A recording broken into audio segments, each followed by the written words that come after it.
My name's Christian Baldwin. I'm the turfgrass scientist at Jacklin Seed by Simplot.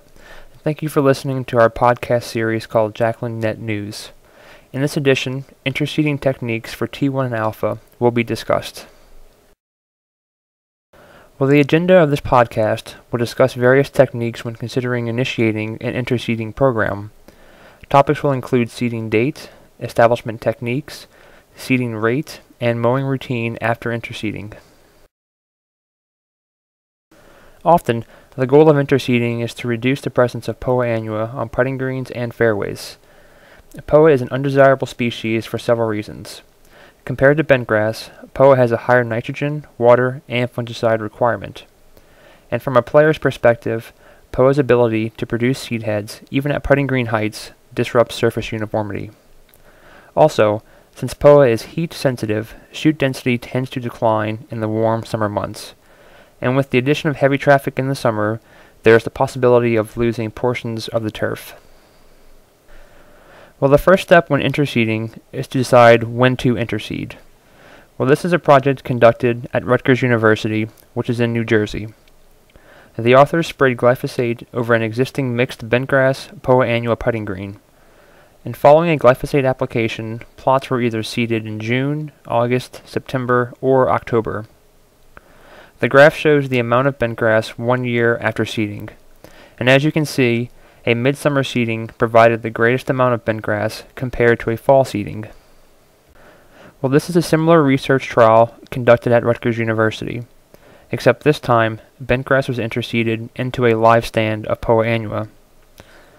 Bentgrass was interseeded in either July, August, or September, and the graph on the right shows the amount of bentgrass 1 year after interseeding, and the graph on the left shows the amount of bentgrass 2 years after interseeding. Results were similar for both years. A midsummer seeding significantly increased the amount of bentgrass compared to a fall seeding. Also, using an improved cultivar, like L93, resulted in a higher percentage of bentgrass. Well, this slide illustrates how bentgrass and Poa growth habits differ throughout the year. In the summer, bentgrass is able to germinate and grow, while Poa Annua germination decreases at temperatures above 80 degrees Fahrenheit. Therefore, when considering initiating an interseeding program, the ideal time to interseed is midsummer. This is when Poa is at its weakest. This recommendation goes against the typical fall or spring seeding date when seeding onto bare ground. Well, this next project was conducted on 2 golf course practice putting greens in Spokane, Washington. Both sites are public courses, and both practice putting greens were primarily Poa Annua prior to the study.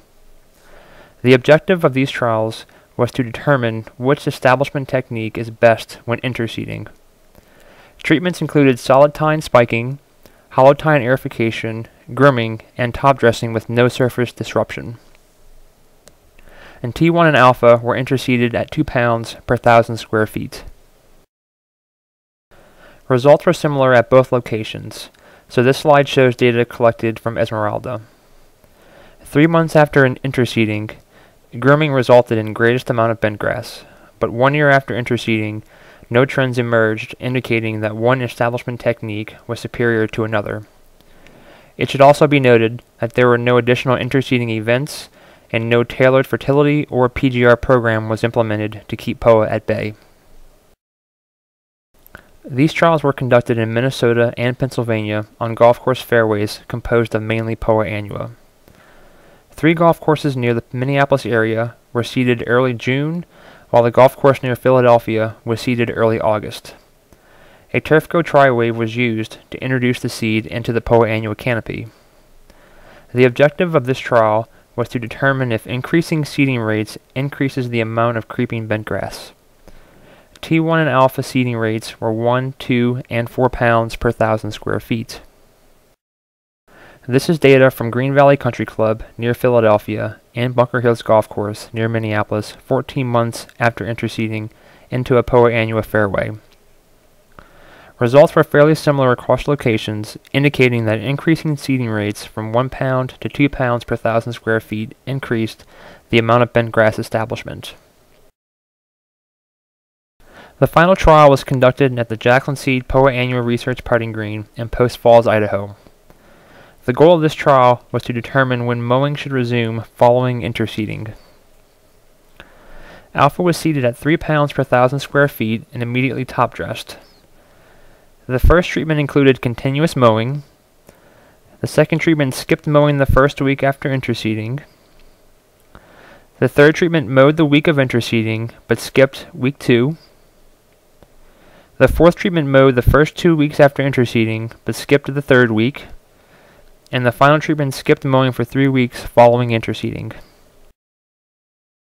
This is percent bent grass data 1 and 2 years after interseeding. Based on the data, there is no advantage of altering mowing routine following interseeding. Actually, on a few dates, the percent bent grass was lower the longer the green was not mowed. Presumably, this is due to shading of the new seedlings from the canopy height of the unmowed Poa. Well, in review, the first step in a successful interseeding program is to use Poa competitive varieties like T1 and Alpha. Seeding in midsummer provided superior results compared to a fall seeding, when no trends emerged indicating that one establishment technique was superior to another. A seeding rate of at least 2 pounds per 1,000 square feet increases the amount of bent grass compared to a 1 pound rate. And finally, continue with a normal mowing schedule following interseeding. However, if possible, try to leave the buckets off for a few days to prevent picking up any seed. If you would like additional interseeding information, visit Jacklin.com and click on the Research tab, and then open the document titled T1 and Alpha Interseeding Tips. And this document provides in-depth information on a variety of interseeding topics. Well, thank you for listening to this edition of Jacklin Net News. Stay tuned for future presentations that will discuss the benefits of implementing a PGR program in conjunction with interseeding.